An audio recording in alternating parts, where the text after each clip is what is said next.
Hi guys, இன்றைக்கி நம்ம பார்க்க போகிற படம் டைரக்டர் ரான் ஹாவர்டோட டைரக்ஷனில் வந்த எ பியூட்டிஃபுல் மைண்ட். இது எல்லோரும் பார்க்க வேண்டிய ஒரு மஸ்ட் வாட்ச் மூவி. ஜான் நேஷ்னு ஒருத்தர் ஒரு சிறந்த மேத்தமெட்டிஷனாக இருக்கான். அவனால் பெரிய பெரிய மேக்ஸோடு சால்வ் பண்ண முடியுது. அண்ட் ஆயிரத்தில் மேக்ஸ் அந்த தியரிஸ் கண்டுபிடிக்கிறான். பட் அப்படிப்பட்ட ஒருத்தன் ஒரு மனநோயாளியாக இருக்கான். இதுக்கப்புறம் வாழ்க்கையில் அவன் சந்திக்கிற பிரச்சனை என்ன, காதலுங்கிற ஒரு விஷயம் அவன் வாழ்க்கையோட தலையில் திரும்பி போடுது.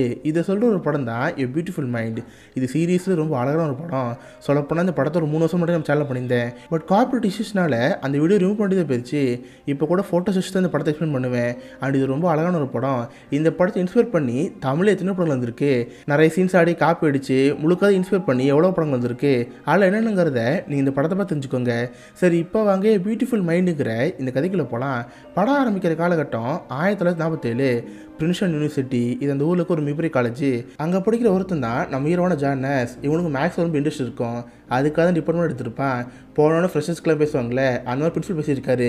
இங்கே பாருங்க கைஸ், இந்த உலகமே ஃபுல்லாக மேக்ஸ் தான். மேக்ஸ்னால ஒரு போரை கூட தடுத்து நிறுத்த முடியும். நீங்கள் எந்த துறை எடுத்தாலும் சரி, அதில் கண்டிப்பாக மேக்ஸ் இருக்கும். மெடிசன்ஸு, எக்கனாமிக்ஸு, ஸ்பேஸ் டெக்னாலஜி எது எடுத்தாலும் அதில் கண்டிப்பாக மேக்ஸ் இருக்கும். ஸோ உங்களை ஒருத்தர் தான் அடுத்த ஒரு ஐன்டிஷனாகவும் அடுத்த ஒரு மாதம் வரணும். புரியான்னு சொல்கிறப்ப எல்லா பசங்களும் கேட்டுட்டு இருப்பாங்க. இதை நம்ம ஹீரோவான ஜான் நேஷும் கேட்டுட்டு இருப்பான். இன்னைக்கு தானே ஃப்ரெஷர்ஸ் டே. ஸோ எல்லா பசங்களும் பார்த்து பேசிட்டு இருப்பாங்களா. அப்போ நம்ம ஹீரோ அவன் மட்டும் தனியாக இருப்பான். இவனுக்கு பெருசாக சோசியலைஸ் ஆகிறது, ஃப்ரெண்ட்ஸில் பழகுறது மாதிரி பிடிக்காது. அவன் பாட்டு தனியாக அங்கே இருக்கிற கிளாஸை பார்த்துட்டு இருப்பான். பார்த்து அந்த கிளாஸில் சன்னோட ரிஃப்ளெக்ஷன் வரும்ல, அது அப்படியே ஒரு ரேஸ் மாதிரி போகும். எப்பவுமே சூரியன்லேருந்து வர ரிஃப்ளெக்ஷன் நேராக தான் இருக்கும். அதை ஃபாலோ பண்ணிட்டு போனால் ஒரு பையனோட டையில் போடுது. பட் பார்த்தா டை கோணலாக இருக்குது. இதை பார்த்து நம்ம ஹீரோ, ஹே உங்கள் டை கோணையாக இருக்குது, இதை நம்ம மேக்ஸிஸ்டாக கண்டுபிடிச்சுன்னு சொல்கிறப்ப அந்த பசங்களும் ஆச்சரியமாக இருக்குது. பாடுறா, இங்கே ஒரு ஜீனியஸ் இருக்காரு, மேபி இவர் தான் ஜான் நேஷ் இருப்பாருன்னு சொல்லிட்டு எல்லாரும் நம்ம ஹீரோ பாராட்டுவாங்க. ஏன்னா அவங்க இருக்கிறது ஒரு பெரிய யூனிவர்சிட்டி. அங்கே அவ்வளோ சீக்கிரம் ஸ்காலர்ஷிப் கிடைக்காது. வருஷத்துக்கு யாராவது ஒருத்தர் தான் தருவாங்க. அந்த மாதிரி 2 வருஷம் நம்ம ஹீரோ தந்துருப்பாங்களா. இதனால் எல்லா பசங்களுக்கும் நம்ம ஹீரோவை தெரியும்.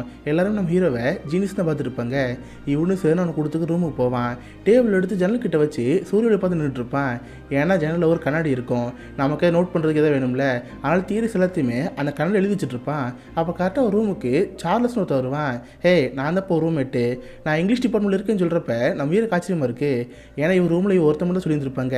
நீ என்ன புதுசாக இருக்க, நீ பார்ட்னரும் கேட்டால் ஆமாப்பா, சரி இதுக்கிட்ட நீ என்ன ஃப்ரெண்டு, நம்ம ஒன்றும் பழகலாமான்னு கேட்டால் சாரிப்பா, எனக்கு மேக்ஸ் தெரிஞ்ச அளவுக்கு ஃப்ரெண்ட்ஸ் பற்றி தெரியாது, நான் ரிலேஷன்ஷிப்பில் கொஞ்சம் வீக்குன்னு சொல்கிறப்ப அதெல்லாம் என்ன இருக்குது, இதுக்கிட்ட நீ நான் ஃப்ரெண்டுன்னு சொல்லிட்டு சார்லஸ் நம்ம ஹீரோ ஃப்ரெண்ட் ஆயிடுவாங்க. நல்லா ஜாலியாக இந்த காலேஜ் சுற்றி பார்த்துட்டு ட்ரிங்க்ஸ்லாம் பண்ணிகிட்டு இருப்பாங்க. கட் பண்ண அடுத்த நாள் நம்ம ரிசர்ச் பண்ணிகிட்டு இருப்பான். பார்த்தா புறாக்கெல்லாம் வந்து ஃபுட் எடுத்துகிட்டு இருக்கும்ல, அது கரெக்டாக என்ன ஆங்கில் வருது இதை பற்றி ரிசர்ச் பண்ணிகிட்டு இருப்பானா. இது அங்கே சில பசங்க பார்த்துருப்பாங்க. இவங்களும் ஹீரோ டிபார்ட்மெண்ட் தான்.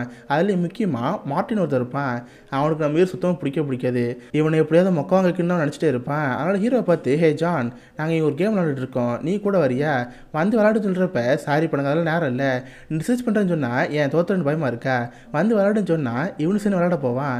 பட் பார்த்தா அவன் ட்ரிக் பண்ணி நம்ம ஹீரோ ஜெயிக்கிற மாதிரி இருப்பான். ஹீரோ டைவர்ட் பண்ணுற மாதிரி, என்னப்பா ஜான் நேஷ், ப்ரொஃபஸர் ப்ராஜெக்ட்லாம் கொடுக்க சொன்னார், நாங்கள்லாம் காசு கொடுத்து ப்ராஜெக்ட்லாம் பண்ணி முடிச்சிட்டோம், பட் நீ பாரு சொந்தமாக ப்ராஜெக்ட் பண்ணுன்னு சொல்லிட்டு ப்ராஜெக்ட் கொடுக்காம இருக்க, எப்போ தான் ப்ராஜெக்ட் பண்ண போகிறேன்னு சொல்லிட்டு அவன் டைவர்ட் பண்ணிட்டே இருப்பாங்களா. இதனால் மூளை ஒழுங்காக வேலை செய்யாது. கேமில் கான்சன்ட்ரேட் பண்ண முடியாமல் ஆள் தோற்று போயிடுவான். இதை பார்த்தாலாம் சிரிச்சிட்டு இருப்பாங்க. ஹே இங்கே பாருங்கப்பா, ஜீனியஸ் ஜான் நேஷ் என்கிட்ட தோற்று போயிட்டாரு, இவரை கிரேட் ஜானஸ்ன்னு சொல்லிட்டு நம்ம பேர் கலாய்ப்பாங்களா. நம்ம பேருக்கு ஒன்றும் புரியல. இல்லை நீங்கள் என்ன டைவர்ட் பண்ணிட்டீங்க, ஏதோ கோல்மால் பண்ணி தோக்க வச்சிட்டிங்கன்னு சொல்லிட்டு அவன் பாட்டு அங்கேருந்து போயிட்டு இருப்பான். அவங்க பின்னாடி கலாச்சிட்டு இருப்பாங்க. இதுக்கப்புறம் அவன் பாட்டு ஒரு பாரு போவான். அவங்க கூட சில ஃப்ரெண்ட்ஸாக இருப்பாங்க. இவங்க வேலையை என்ன, பொண்ணை பார்க்குறது தான் பாரு போயிருப்பாங்க. டே மச்சான், அங்கே பாடுறா சமாள ஒரு பொண்ணு இருக்கா, அவள் யாரை பார்க்குறாளோ அவங்க தான் போய் பேசணும், ஓகேன்னு சொல்லிட்டு எல்லா பசங்களும் உட்காந்துருப்பாங்களா. பார்த்து அந்த பொண்ணு நம்ம ஹீரோ தான் பார்த்துருக்கோம். டே மச்சான், உனத்தில் கிடச்சிருக்கு போ, அந்த பொண்ணை பார்த்து பேசுன்னு சொல்கிறப்ப இவனு சரி இந்த பொண்ணை பார்க்க போவான். பட் இவனுக்கு அந்த பொண்ணு எப்படி பேசினாலாம் தெரியாது. ஸ்ட்ரெயிட்டாகவே கேட்டுருவான். ஆமாம், நம்ம எதுக்கு வளவலும் பேசிகிட்டு இருக்கோம், எப்படியும் கடைசியில் பெட்டில் போய் செக்ஸ் தான் பண்ண போகிறோம், அதுக்கு எதுக்கு நம்ம இந்த மாதிரி வளவலும் பேசுன்னு கேட்குறப்ப அந்த பொண்ணு கடுப்பாயிரும். சப்புன்னு அஞ்சிட்டு அவப்படங்கு போயிடுவா. இதை பார்த்து பசங்களை சிரிச்சிட்டு இருப்பாங்க. ஏண்டா ஒரு பொண்ணுகிட்ட எப்படி பேச கூட தெரியாது, இப்படி அதை பேசுன்னு சொல்லிட்டு நம்ம ஹீரோ கலாச்சிட்டு இருப்பாங்க. இவனு சேர்னு அடுத்த நாள் காலேருந்து காலேஜ் போவான். பார்த்தா ப்ரொஃபஸர் நம்ம ஹீரோ கூட திட்டிகிட்டு இருப்பார். ஏன்னா காலேஜ்னால் ப்ராஜெக்ட் பண்ணுவோம்ல, இப்போ ப்ராஜெக்ட் கொடுக்கவே இல்லை, இவனை தவிர மற்ற எல்லா பசங்களுக்கு ப்ராஜெக்ட் கொடுத்துட்டாங்க, எல்லோரும் ஆல்ரெடி பண்ண ப்ராஜெக்ட் எடுத்து திரும்ப பண்ணுறது, இல்லை காசு கொடுத்து ப்ராஜெக்ட் பண்ணுறது, இந்த மாதிரி பண்ணிட்டு இருப்பாங்க. பட் இப்போ வரைக்கும் ஓனாக தான் பண்ணுன்னு சொல்லிட்டு ஒரு ப்ராஜெக்ட் கொடுக்காம இருக்கான். இதனால் ப்ரொஃபஸர் திட்டிகிட்டு இருப்பார். டேய் நீ சொந்தமாக ப்ராஜெக்ட் பண்ணணும்னு சொல்லிட்டு இருக்க, பட் இப்போ வரைக்கும் அதை பண்ணிட்டு இருக்க, டைம் தான் வேஸ்ட் ஆகிட்டு இருக்கு, கடைசியில் உனக்கு மார்க் போட்டானும்ல, எப்படா ப்ராஜெக்ட் பண்ண சொல்லி திட்டிட்டு இருக்கிறப்ப, இல்லை சார் நான் பண்ணால் ஓனாக தான் பண்ண சொல்லிட்டு இருப்பான். அப்போ தான் கரெக்டாக அந்த ப்ரொஃபஸர் ஒரு லைப்ரரி கூட்டி போவார். பார்த்தா அங்கே இன்னொரு டிபார்ட்மெண்ட் சேர்ந்து ஒரு ப்ரொஃபஸர் இருப்பார். அவர் ரீசெண்டாக ஒரு சாதனை பண்ணியிருப்பார். இதெல்லாம் மற்ற ப்ரொஃபஸர்லாம் அவர் பணம் தருவாங்க.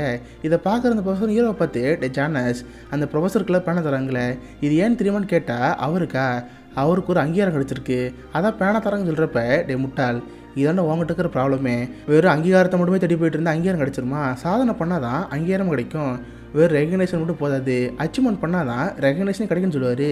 இதை பார்க்க நம்ம இருக்கு அப்போ தான் புரியுது, இவன் லைஃப்பில் ஒரு கோல் செட் பண்ணிட்டான், அந்த கோல் நோக்கி போயிட்டே இருக்கான், பட் அந்த கோலை செட் பண்ணால் மட்டும் போதுமா, அதுக்கு தான் ஃபஸ்ட்டு படுத்து வைக்கணும்ல, அதை பண்ணாமல் இருக்குமேனு அவனுக்கு அப்போ தான் புரியுது. செம்ம கடுப்பாக ரூமுக்கு போய் கன்னடே தியர் அழிச்சிருப்பால, அதெல்லாம் போட்டு அழிச்சிட்டு இருக்கான்.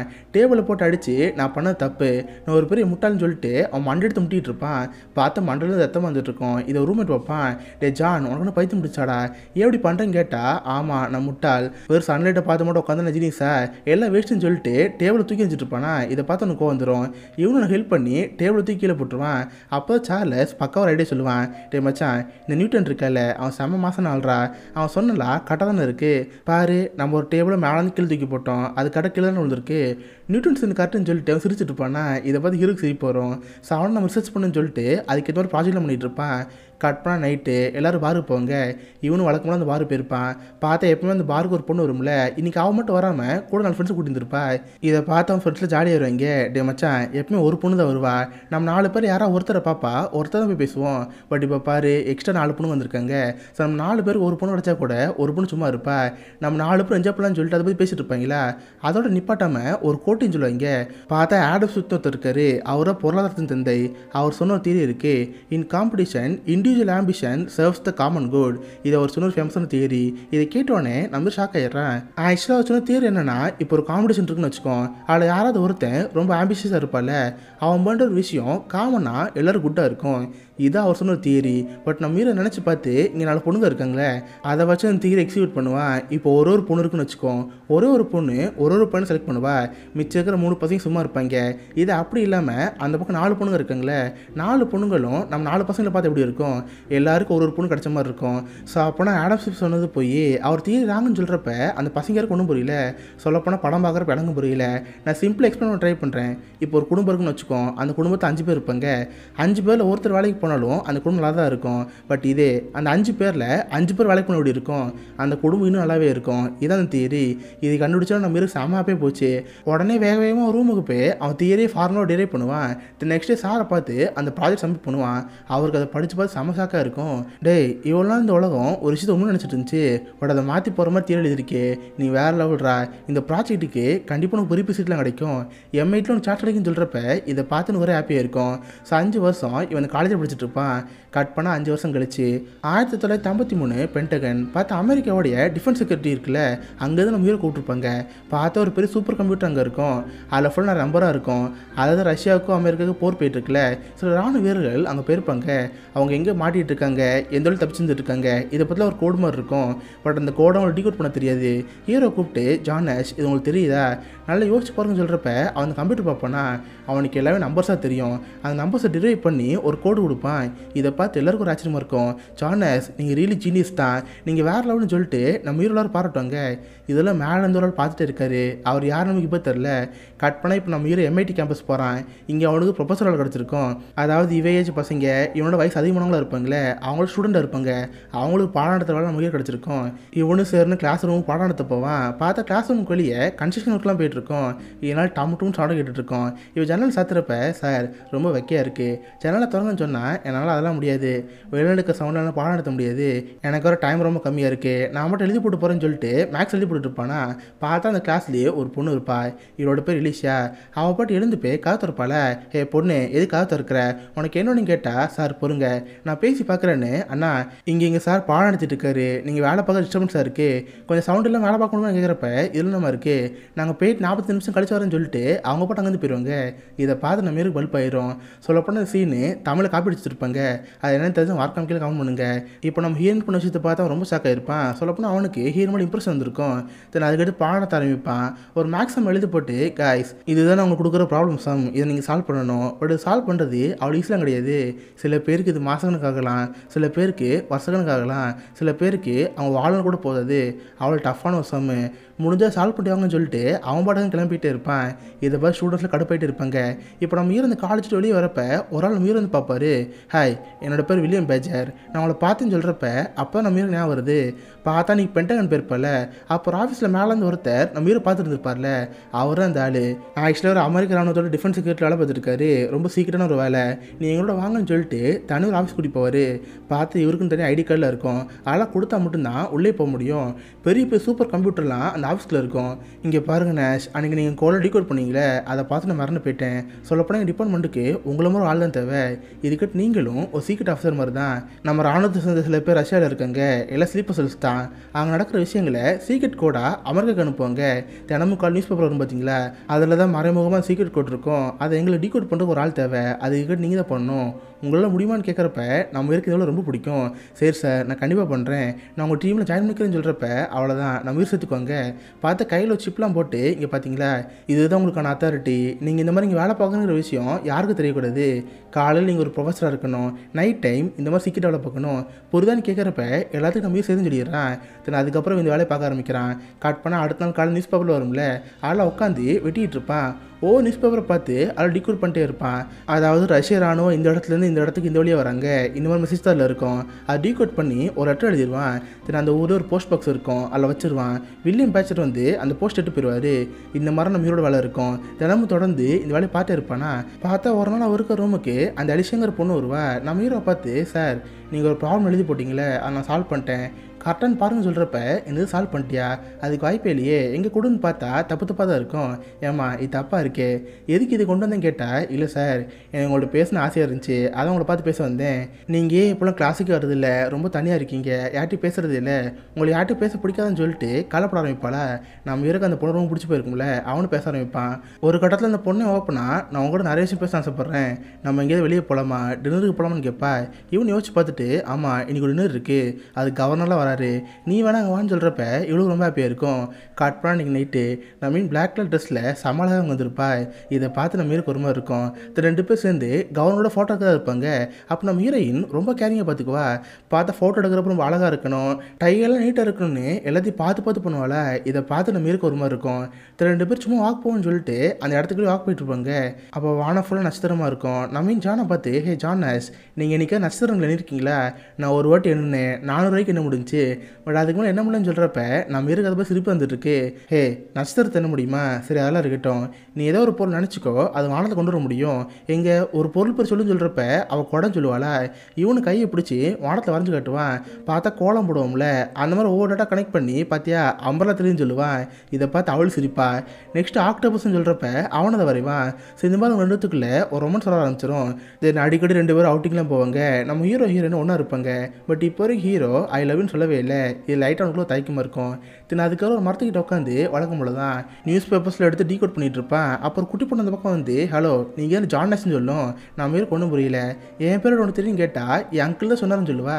உன் அங்கிள் யாருன்னு கேட்டால் பார்த்து சார்லஸ் தாங்க வருவான். சார்லஸை பார்த்து ரொம்ப ஹாப்பியாக போச்சு.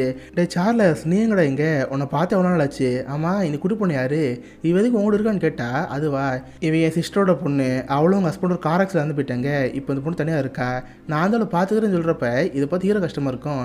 தென் ஒரு பெஞ்சில் உட்காந்து 2 பேர் பேசிகிட்டு இருப்பாங்க. சார்லஸ் ஹீரோ பார்த்து, ஆமாம் உன் லைஃப் எப்படி போயிட்டுருக்கு, நல்லா போயிட்டுருக்கான்னு கேட்டால், எங்கடா ஒரு பொண்ணு லவ் பண்ணிகிட்டு இருக்கேன், பட் எப்படி ப்ரொபோஸ் பண்ணி தெரிஞ்சு சொல்லுவான். இதை பார்த்து அவனுக்கு ஆச்சரியமாக இருக்குது. என்னது ஜான்னஸ் ஒரு பொண்ணு லவ் பண்ணுறாரா, இங்கே பாடுறா நீ எதுக்கு தேவையில்லாமல் தங்கிட்டு இருக்க, ஸ்ட்ரெயிட்டாகவே பேசலாம்னு கேட்டால், எனக்கு தான் ரொம்ப தெரியுமே, அன்றைக்கி பாரில் ஒரு பொண்ணு ஸ்ட்ரெயிட்டாகவே படுக்கிறேன்னு கேட்டேன், அவள் கணத்தை சப்புன்னு அரைஞ்சிட்டா, அது மாதிரி இவள்கிட்ட கேட்டோன்னு பயமாக இருக்குது, நீ எதோ ஐடியா சொல்லுன்னு சொன்னால், டேய் உன் மனசில் என்ன இருக்கோ அந்த பொண்ணு சொல்லு, அந்த பொண்ணை பார்க்குறப்ப என்ன தோணுதோ அதை அவகிட்ட சொல்லு, கண்டிப்பாக அவளை அக்செப்ட் பண்ணான்னு சொல்கிறப்ப நம்ம இருக்கிற தைரியம் வருது. சரின்னு ஒரு நாள் ஹீரோ டின்னர் கூட்டி போவான். அந்த இடத்துல மீன்கிட்ட ப்ரப்போஸ் பண்ணுறான். நம்ம மீனுக்கு ரொம்ப பிடிச்சி போயிடும். ஸோ 2 பேரும் ஹாப்பியாக கல்யாணம் பண்ணிக்குவாங்க. அந்த ஆய நேரத்தில் இதெல்லாம் இந்த ஊருக்குள்ள இந்த வில்லியம் கூட இருக்கார்ல, அவர் பார்த்துட்டு இருப்பாரு. நம்ம ஹீரோ அதை பார்ப்பான், பட் பெருசாக சொல்ல மாட்டான். கட் பண்ணால் 1 வாரம் கழிச்சு வழக்கமாக நியூஸ் பேப்பரில் டீகோட் பண்ணி அந்த போஸ்ட் பாக்ஸ் இருக்கும்ல அதில் போடலான்னு போவான். அப்போதைக்கு செம்ம வேகமாக ஒரு கார் வரும். பார்த்தா வில்லியம் பேஜர் அங்கே வருவார். ஜான் சீக்கிரம் காரில் ஏறு, ரஷ்ய இவரெல்லாம் துரத்திட்டு இருக்காங்க, உனக்கு கொண்டு வாங்கன்னு சொல்கிறப்ப இவனு சேர்ந்து காரில் ஏறிடான். பார்த்தா அவனுக்கு முன்னாடி 2 கார் துரத்திட்டு இருக்கு. மாற்றமாக ஷூட் பண்ணிட்டு இருக்கிறப்ப ஜான் நஸ்கில் அள்ளி விட்டுரும். பட் எப்படி தான் வில்லியம் பேஜர் காப்பாற்றி நம்ம வீட்டுக்கு அனுப்பிடுவார். இவனு பயத்தோட வீட்டுக்கு வருவான். நம்ம ஹீரோனுக்கு ஹீரோ பார்க்க ஒரு மாதிரி இருக்கு. ஜான் உங்களுக்கு என்னாச்சு, முடியல கலந்துருக்குன்னு சொல்கிறப்ப ஒன்றும் இல்லை நான் போய் படுத்துக்கிறேன்னு அவன் ரூம்குள்ளே போயிடுவான். பட் இப்போ நடந்த சம்பவத்தை பார்த்து ரொம்ப பயந்து போயிருப்பான். ஏன்னா அவனுக்கு இப்போ தான் கல்யாணம் இருக்கு, நம்மளால அவன் ஃபேமிலிக்கு தான் ஆகும்னு சொல்லிட்டு அவர் ரொம்ப பயந்து போயிருப்பான். கட் பண்ண அடுத்த நாள் காலேஜ் பாடம் எடுக்க போவான். பட் பாடம் எடுக்காமல் வெளியே பார்த்துட்டு இருப்பான். யாராவது ரசிகர்கள் வராங்களா, நம்மளை எங்கேயாவது பிடிச்சி கொண்டு போயிடுவாங்களா, இந்த மாதிரி பயத்தில் இருப்பான். இதை பார்த்து ஹீரோனுக்கு ஒரு மாதிரி இருக்குது. உங்களுக்கு என்னாச்சு, கடந்த 1 வாரமாக நீங்கள் வேறு மாதிரி பிஹேவ் பண்ணுறீங்களே, உங்களுக்கு என்னதாச்சும் கேட்குறப்ப ப்ளீஸ் என்னை தனியாக விட்டுரு, வீட்டில் லைட் எதுவும் போடாத, என் ரூம்குள்ளே வராத, நான் தனியாகவே இருக்குன்னு சொல்லிட்டு ஆள் மாதிரி பித்து பிடிச்ச மாதிரி இருக்கான். இதை பார்த்து நம்ம தந்தைய ஆரம்பிக்குது. கட் பண்ண அடுத்த நாள் நம்ம காலேஜ் போவான். ஒரு பெரிய ஆடிட்டோரியத்தில் பசங்களுக்கு பாடம் நடத்துகிற மாதிரி இருக்கும். இவனு பாடம் நடத்திட்டு இருக்கிறப்ப அங்கே 3 பேர் வருவாங்க. அவங்கள பார்க்குறதுக்கு ரசிகர்கள் மாதிரி இருக்குது. இதை பார்த்து நம்ம பயம் ஆரம்பிச்சிருச்சு. ஆடிட்டோரியத்துலேருந்து செமமாக ஓடிட்டு இருப்பான். பார்த்து அந்த 3 பேர் துரத்திட்டு இருப்பாங்க. ப்ளீஸ் ரஷ்யன்ஸ் என்னை விட்டுருங்க, நான் ஸ்பைலாம் கிடையாது, என்னை விட்டுருங்க கத்துறப்ப அவங்களாம் கேட்க மாட்டாங்க. மைக் ஊசியை போட்டு நம்ம ஹீரோ அங்கே தூக்கிட்டு போயிடுவாங்க. கட் பண்ண இப்போ நம்ம ஹீரோ ஒரு மடல் ஹாஸ்பிட்டலில் இருப்பான். இப்போ நமக்கே தெரியுது நம்ம ஹீரோ போட்டு விடுறது யாருன்னா அவன் ஒய்ஃப் தான். வந்த 3 பேர் ரஷ்யன்ஸ்லாம் கிடையாது, அவங்க மடலில் மருத்துவர். நம்ம ஹீரோனை கூப்பிட்டு எலிசியா நாங்கள் இப்போ ஜானை ஃபுல்லாக செக் பண்ணி பார்த்தோம், அவனுக்கு ஸ்கிசோஃபெனியா இருக்குது, அது இல்லாத ஒரு விஷயத்த இருக்குன்னு நினச்சிட்டு இருப்பான். இந்த மாதிரி சொல்லுவாரா. இதை கேட்டு அழுக்கு ஆச்சரியமாக இருக்குது. இல்லாத விஷயத்த இருக்குன்னு நினைப்பாரா, அப்படி என்ன நினைக்கிறான்னு கேட்டால் அதுவா ஜான் தன்னை ஒரு ரஷ்ய உலகம் நினச்சிட்டு இருக்காரு. அவர் தான் அமெரிக்கான வேலை பார்க்குறாராம், சீக்கிரட்டாக கண்டுபிடிக்கிறாராம். இந்த மாதிரி அவனுக்கும் நினச்சிட்டு இருக்கான். பட் அதெல்லாம் பொய்ன்னு சொல்கிறப்ப நம்மளுக்கு ஒன்றும் புரியல. நீங்கள் நம்ப மாட்டேங்கன்னு தெரியும். என்னோட வாங்கன்னு சொல்லிட்டு நம்ம இதோட பர்சனல் ரூம் இருக்கும், அந்த இடத்துக்கு கூட்டி போய் காமிப்பாங்க. பார்த்து தனி ரூம் படத்தில் வர ஜெயம் ரவி மாதிரி ரூம் ஃபுல்லாக பேப்பராக இருக்கும். பார்த்தீங்களா, இது ஃபுல்லாக ரஷ்ய நாடு சம்மந்தப்பட்ட நியூஸ் பேப்பர் கட்டிங்ஸு. தினமும் இது கட் பண்ணி ஒட்டிச்சிட்டு இருக்காரு. தான் என்னமோ ஒரு உளவாளியுமே அவர் நினச்சிட்டு இருக்காரு. ஆக்சுவலாக அவருக்கு அந்த வேலையில் சேர்ந்து ஆசை இருந்திருக்கும் போல், அந்த வேலை கிடைக்காம வந்திருக்கும். அதனால் அவருக்கு அவர் கற்பனை பண்ணிக்கிறேன்னு சொல்லுவார். இப்போ நமக்கே புரியுது, இந்த படத்தில் வில்லியம் பேட்ச்னு ஒரு கேரக்டர் வரும்ல, அந்த கேரக்டர் ஒரு கற்பனை கேரக்டர். இதோட ட்விஸ்ட் என்னென்னா சார்லஸ்னு ஃப்ரெண்டு இருந்தால, அந்த சார்லஸுமே உண்மை கிடையாது. படத்தோட ஸ்டார்டிங்கே நம்ம காமிச்சிருப்பாங்க. நம்ம ஹீரோ ரூமில் இருந்திருப்பான். சார்லஸை பார்த்து ஆமாம் எனக்கு ரூம்மேட்டே கிடையாது, நீ எப்படி ரூமில் இருக்குன்னு கேட்டிருப்பான். ஆக்சுவலாக சார்லஸ்னு ஒரு கேரக்டர் கிடையாது, நமக்கு தான் ஃப்ரெண்டு யாரும் இல்லை. சார்லஸ் மாதிரி ஒரு ஃப்ரெண்டு தான் இருக்குன்னு சொல்லிட்டு அவன் நடிச்சிருந்துருக்கான். ஸோ அப்படின்னா சார்லஸ்னு ஒரு கேரக்டர் கிடையாது. சார்லஸ்க்கு மருமகளும் ஒரு பொண்ணு இருந்தால, அந்த பொண்ணு கிடையாது. வில்லியம் பேட்ச்னு ஒரு கேரக்டர் இருந்துச்சுல்ல, அதுவும் கிடையாது. ஸோ இந்த 3 பேரும் கற்பனை கேரக்டர். இதெல்லாம் கேட்டு நம்ம இன்னும் செம்மையாக சாக்காயிருவா. தென் ஹாஸ்பிட்டலில் போய் ஹீரோவை பாப்பா. ஹீரோனை பார்த்து ஆலிஷியா எனக்கு ரஷ்யா வேலை கிடச்சி வச்சிருக்காங்க, ப்ளீஸ் என்னை எப்படிங்கிறது காப்பாத்துரு, இவங்களாம் ஃப்ராட் வேலை பண்ணுறாங்கன்னு சொல்கிறப்ப இல்லை ஜான் நீங்கள் தான் கற்பனை பண்ணிட்டு இருக்கீங்க, நீங்கள் ஒன்றும் ஸ்பைலாம் கிடையாது, நீங்கள் சொல்கிற மாதிரி வில்லியம்னு எந்த ஒரு கேரக்டர் கிடையாதுன்னு சொல்கிறப்ப என்ன எலிஷியா நீ இப்படி பேசுகிற, உடனே நம்பிச்சிட்டாங்க போல். இல்லை வில்லியம் கையில் சிப் வச்சாரு, கண்டிப்பாக சிப்பு இருக்கும், எல்லாரும் ஏமாத்துறாங்கன்னு சொல்லிட்டு அவன் கையை அவனே கிழிப்பான். உள்ளே பார்த்தா சிப்பே இருக்காது. அட பாவிகளா, சிப்போடு எடுத்துட்டிங்களா, நீங்கள் எல்லோரும் சேர்ந்து என்னமோ பண்ணுறீங்கன்னு சொல்லிட்டு ஆள் கத்த ஆரம்பிச்சிருவான். இதை பார்த்து ஹீனி கஷ்டமாக இருக்கும். தென் அதுக்கடுத்து அவனை தனியாக ரூமை கூட்டி போய் கரண்ட் ஷாக்கில் கொடுப்பாங்க. இதை பார்த்து கதிரிகை எழுதிட்டுருப்பா. கரெக்டாக இது நடந்து 1 வருஷம் கழிச்சு இப்போ நம்ம ஹீரோ ட்ரீட்மெண்ட்லேருந்து குணமாயிட்டே இருக்கான். அதே நேரத்தில் அவன் குழந்தைய வந்திருக்கும். நம்ம ஹீரோ அந்த குழந்தைய பார்த்துட்டு இருப்பா. பார்த்தவ கூட காலேஜ் படிச்சப்ப ஒரு பையன் இருந்திருப்பான். அவனுக்கு சொல்லப்போனால் நம்ம ஹீரோ ஒரு கண்ணு இருந்திருக்கும். அவள் இதான் கரெக்டான சான்ஸ்னு சொல்லிட்டு என்ன லிஷியா வாழ்க்கை இந்த மாதிரி ஆயிடுச்சு பாரு, ஜானஸ் ஒரு பைத்தியம் மாதிரி இருக்கான், உன் வாழ்க்கை இந்த மாதிரி ஆச்சுன்னு சொல்கிறப்ப இதை பார்த்து ஒரு குழந்தை வருது. என்ன ரூட்டோட பார்க்குறியா, என் ஹஸ்பண்ட் ஒரு பைத்தியமாக இருக்கலாம், பட் அதுக்காக ஒன்றை மட்டும் எடுக்க நினைக்காத, மரியாதை இங்கேருந்து போன்னு சொல்லிட்டு அவன் மூஞ்சிலே கார்த்தி போகிற மாதிரி பேசிடுவா. இதை பார்த்து அவனுக்கு ஒரு மாதிரி ஆயிரும். அதுக்கப்புறம் நம்ம ஹீரோயின் தான் ஹீரோ நல்லா பார்த்துக்குவா. இவனும் கொஞ்சம் கொஞ்சமாக மனநோயிலேருந்து குணமாயிட்டே இருப்பான். ஒரு நாள் வீட்டுக்கு வெளியே சவுண்ட் கேட்டுட்டு இருக்கோம். பார்த்தா நம்ம ஹீரோ யார்ட்ட தனியாக பேசுகிற மாதிரி இருக்கும். கொண்டாங்க ரூம்குள்ள வரப்ப யார்கிட்ட வெளியே பேசிட்டு இருந்தீங்களே, யார்கிட்ட பேசுறீங்கன்னு கேட்டால் அதுவா குப்பை எடுக்கிறாக்க வீட்டுக்கு வந்திருந்தாங்க, நான் நான் கூட தான் பேசுனேன்னு சொல்லுவான். இதை பார்த்து கோவம் வருது. எங்க நைட்டாக போகுது, இன்னார் யார் வரப்போறாங்கன்னு சொல்லிட்டு ஜன்னலோட எட்டி பாப்பா. பார்த்தா உண்மையாக ஒரு அக்கா வந்து குப்பையிட்டு போயிருப்பாங்க. இப்போ அவளுக்கு புரியுது, சாப்பிட நம்ம ஹஸ்பண்ட் கற்பனை பண்ணுறதில்ல, உண்மையாக ஒரு எல்லாத்தையும் பார்க்குறான்னு சொல்லிட்டு இவளுக்கு நம்ம ஹீரோவில் நம்பிக்கை ஆரம்பிச்சிடும். ஸோ நம்ம ஹீரோட நல்லா பழக ஆரம்பிப்பா. ரெண்டு பேரும் நல்லா படுத்து தூங்கிட்டு இருப்பாங்க. நம்ம ஹீரோனுக்கு ஹீரோட ஒன்றாக்க ஆசையாக இருக்கும். ஸோ அவன் மேலே கை போட்டு ஒன்றாக்கலாம் ட்ரை பண்ணுவா. பட் நம்ம ஹீரோ வேணா தட்டி விட்டுருவான். இதை பார்த்து சமாவனமாக போயிடும். நம்ம தான் நம்ம செக்ஸு கேட்குற மாதிரி அவன் தட்டி விட்றானே. இதை பார்த்து அவள் கடுப்பாயிருவா. பாத்ரூமில் போய் கண்ணடையில் உடச்சி கதறி எழுதிட்டு இருப்பா. இது வெளியேருந்து நம்ம ஹீரோ பார்த்து அவனுக்கு ஒரு கஷ்டமாயிரும். ஆக்சுவலி இதுக்கெல்லாம் காரணம் அவன் போகிற மாத்திரை தான். இவன் இந்த மாதிரி ஸ்கிசோஃபெனியாக்காக மாத்திரை எடுத்துக்கிட்டால, அந்த மாத்திரை எடுத்துக்கிட்டா எதுலையுமே இன்ட்ரெஸ்ட் இருக்காது. அதனால செக்ஸில் கூட இன்ட்ரெஸ்ட் இருக்காது. அதை ஹீரோ தட்டி விட்டுருப்பான். பட் அவங்க கஷ்டப்படுறத பார்த்து இவனுக்கு ரொம்ப அர்த்தமாக இருக்கும். இன்னும் அடுத்த நாள் காலிலேருந்து மாத்திரை எடுக்கணும்னு இருப்பான். கட் பண்ண நைட்டு நம்ம ஹீரோ ரூமில் இருப்பான். ஹீரோ மாத்திரை வச்சுட்டு அவள் படங்குன்னு போயிடுவாளா. பட் இவன் மாத்திரை போட்டுக்காமல் டேபிள் எடுத்து வச்சுருவான். இப்போ மாத்திரை போடல, திரும்ப அந்த கற்பனை வர ஆரம்பிச்சிடும். பக்கத்துலேயே பார்த்து நியூஸ் பேப்பர் இருக்கும். இவனை அறியாமல் பேப்பர் டீகோட் பண்ண ஆரம்பிச்சிடான். தன் கல் எடுத்து யாரோ ஜன்னலை விட்டுற மாதிரி இருக்கும். யாரை விட்டதான்னு சொல்லிட்டு வெளியே போய் பார்ப்பான். பார்த்தா வில்லியம் பேஜ் அங்கே இருப்பார். என்ன ஜான், பாதையில் மேலே விட்டு போயிட்டியே, எதுக்கு இங்கேருந்து போன கேட்குறப்ப, இல்லை நீங்களே கற்பனை சொன்னாங்க, அதான் நான் அங்கேருந்து வந்து சொல்கிறப்ப, இல்லை ஜான் எல்லோரும் ஒன்று ஏமாத்துறாங்க, உன் ஒய்ஃப் கூட ஏமாத்துறா, வேணா இங்கே வந்து பாருவேன், இங்கேயே நம்ம ஒரு ஆஃபீஸ் இருக்குன்னு சொல்லிட்டு அவன் வீட்டு பக்கத்தில் ஷெட்டு மாதிரி இருக்கும். அந்த இடத்துக்கு கூட்டி போவார். பார்த்தா ஹைடெக்காக கம்ப்யூட்டரில் வச்சு நிறைய பேர் இருப்பாங்க. பார்த்தியா நம்ம ரிசர்ச் இன்ன வரையும் போயிட்டு தான் இருக்குது. ஆனால் நீ தான் இந்த வேலையை பாதையில் விட்டுட்டு போயிட்ட, சரி சொல்லு இந்த வேலையை பண்ணுவேன்னு கேட்குறப்ப கண்டிப்பாக பண்ணுவேன்னு சொல்லுவான். கட் பண்ண 1956. இப்போ நம்ம ஹீரோ கொஞ்சம் குணமான மாதிரி இருக்கும். ஹீரோயினும் ஹீரோ முழுசாக நம்புவா. இந்தாங்க நம்ம குழந்தை வச்சுக்கோங்க, போய் குளிப்பாட்டுங்க, நான் போய் காயப்போட துணி எடுத்துறேன்னு சொல்லிட்டு இவ துணி எடுத்துகிட்டு இருப்பாளா.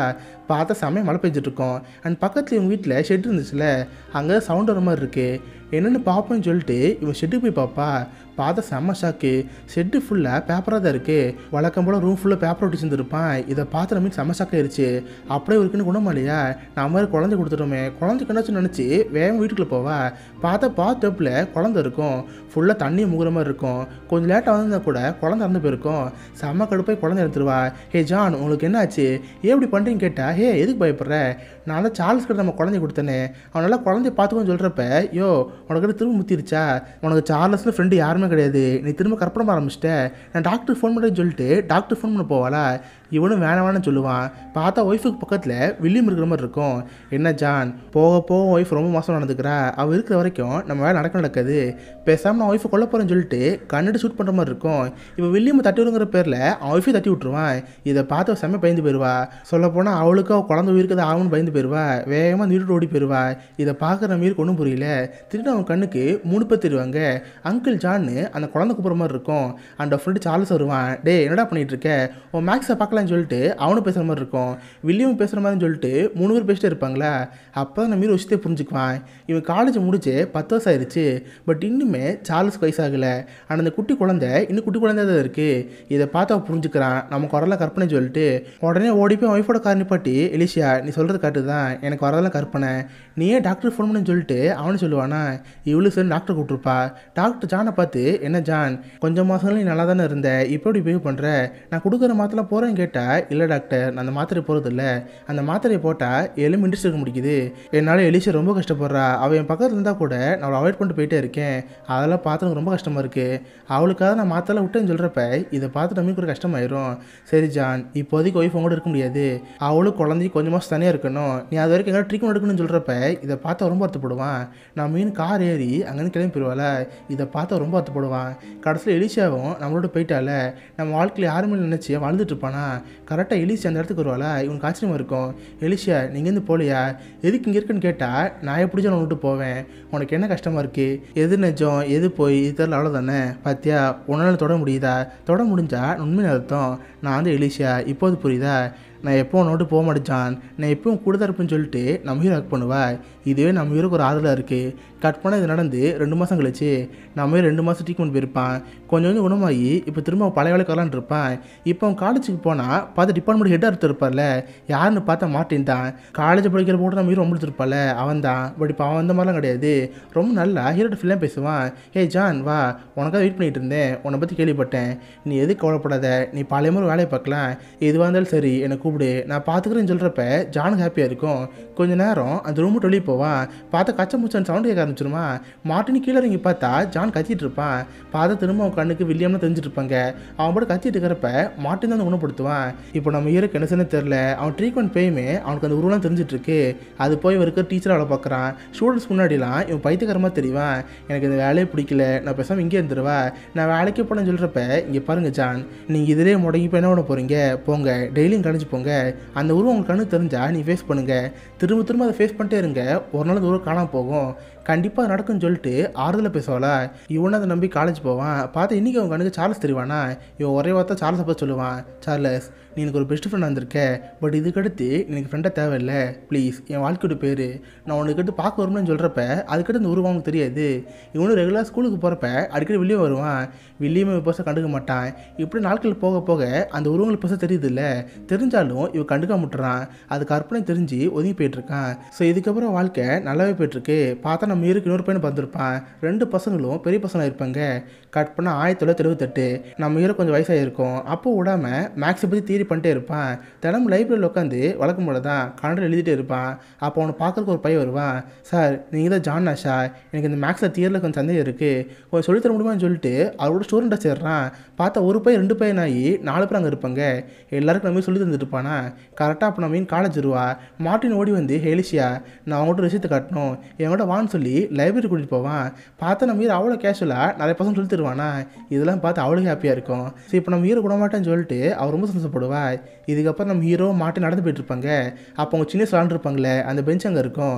அந்த காயின் போர்டு கேம் அங்கே தான் இருக்கும். என்ன ஜான் இந்த கேம் ஞாபகம் இருக்கா, வா விளாடலாமான்னு கேட்டால் எதுக்கு திரும்ப ஏமாந்து ஜெயிக்கிறதுக்கா, நாளாக வரலன்னு சொல்கிறப்ப ஏன் என்னை பார்த்து பயமாக இருக்கா, வா விளாடுன்னு சொல்லிட்டு இப்போ ஜாலியாக விளாண்டுட்டு இருப்பாங்க. கட் பண்ணால் 1994 இப்போ நம்ம ஹீரோக்கு ரொம்ப வயசாக இருக்கும். அவன் படித்து யூனிவர்சிட்டியில் ஒரு ப்ரொஃபஸராக இருப்பான். கிளாஸ் முடிஞ்சு வெளியே வரப்ப அவனை பார்க்க வந்திருப்பாரு. சார் என்னோட பேர் தாமஸ், நான் உங்களை பற்றி பேசலாமல் கேட்குறப்ப இவனுக்கு சந்தேகமாக இருக்கும். பக்கத்தில் ஒரு ஸ்டூடெண்ட்டை கூப்பிட்டு ஏமா இங்கே ஒரு ஆள் பேசுகிறாருல, இவர் ஒரு கண்ணுக்கு திருறான்னு கேட்குறப்ப நல்லாவே திருறான்னு பொண்ணு சொல்லுது. சாரி சார் எனக்கு எது கற்பனை எது பொய்னு தெரியாது, அதோட கேள்வி கேட்டேன். சரி சொல்லுங்கள் நீங்கள் எதுக்கு வந்தீங்கன்னு கேட்டால் அதுவா சார் என்னோட பேர் தாமஸ் கிங், நான் நோபல் ப்ரைஸ் தராங்களே அந்த அகாடமியில் இருக்கேன். இந்த வருஷத்துக்கு நோபல் ப்ரைஸ் உங்களுக்கு தரதா இருக்காங்க. நீங்கள் பண்ண அந்த கேம் தியரி இருக்குல்ல அது ஒரு பெரிய இம்பாக்ட் ஏற்படுத்திருக்கு. எக்கனாமிக்ஸ் வந்து நிறைய துறைகளில் அது பயன்படுத்தப்படுது. ஸோ அதனால் இந்த வருஷத்துக்கு நோபல் ப்ரைஸ் உங்களுக்கு தரதா இருக்கும். அதை சொல்ல தான் நீங்கள் வந்து சொல்கிறப்ப இதை பார்த்து நம்ம ரொம்ப பெருமைப்படுவான். 2 பேர் டீ குடிச்சிட்டு ஒரு லைப்ரரி உட்காந்துருப்பாங்களா. பார்த்து இவங்கள தவிர மற்ற ப்ரொஃபஸர்ஸ் அங்கே தான் இருப்பாங்க. நம்ம ஹீரோக்கு தான் நோபல் ப்ரைஸ் தராங்கன்னு தெரிஞ்சோடனே எல்லோரும் அவங்க பாக்கெட்லேருந்து பணம் தருவாங்க. தேங்க்யூ சார் நீங்கள் சாதனை பண்ணிருக்கீங்கன்னு சொல்லிட்டு எல்லோரும் பேனோடு வைப்பாங்க. இப்போ தான் நம்ம ஹீரோக்கு அவன் ப்ரொஃபஸர் சொன்ன ஞாபகம் வருது. அங்கீகாரத்தை தேடி போனால் மட்டுமே அங்கீகாரம் கிடைக்காது, சாதனை பண்ணால் தான் அங்கீகாரம் கிடைக்கும். அவர் சொன்னது இப்போ ஞாபகம் வருது. கட் பண்ணால் 1994 பொருளாதாரத்துக்கான நோபல் ப்ரைஸ் நம்ம ஹீரோ தந்திருப்பாங்க. இவனும் சேர்ந்து ஸ்டேஜில் ஏறி வாங்க போயிருப்பான். அப்போ எல்லாக்கிட்டையும் பேச ஆரம்பிப்பான். என்னோட பேர் ஜான் நேஷ், நான் எதாவது சாதனை பண்ணதான் சொல்லிட்டு இருக்கேங்க, பட் நான் என் வாழ்க்கை எல்லாத்தையும் நம்பர்ஸாக தான் பார்த்தேன். அதை கேல்குலேட் பண்ணிக்கிட்டு அது ரீசனாக தேடிட்டு இருந்தேன். பட் எந்த ஒரு எமோஷனும் எனக்கு இருந்தது இல்லை. என் வாழ்க்கைக்கு எடுத்துகிட்ட தலைகீழ போகிற மாதிரி இருந்துச்சு. அப்போ என் வாழ்க்கைக்கு ஹெல்ப் பண்ணவ தான் என் ஒய்ஃபான் எலிஷியா. அவள் மட்டும் என் கூட இல்லைன்னா நான் இங்கே எதிர்க்க முடியாது. இந்த அவார்டை நான் அவளுக்கு டெடிகேட் பண்ணுறேன்னு சொல்லிட்டு நம்ம மீன் டெடிகேட் பண்ணுவானா. எல்லாம் சேர்ந்து நம்ம மீனுக்கு பாராட்டுவாங்க. ஸோ ஒரு நாள் நம்ம ஹீரோ ஒரு பேர் சாதனை பண்ணிட்டான். 2 பேர் கடைசியாக அந்த ஸ்டேஜ் விட்டு அங்கே போதா இருப்பாங்க. அப்போ கடைசி நம்ம ஹீரோட கண்ணுக்கு அந்த முழுப்பை தருவாங்களா.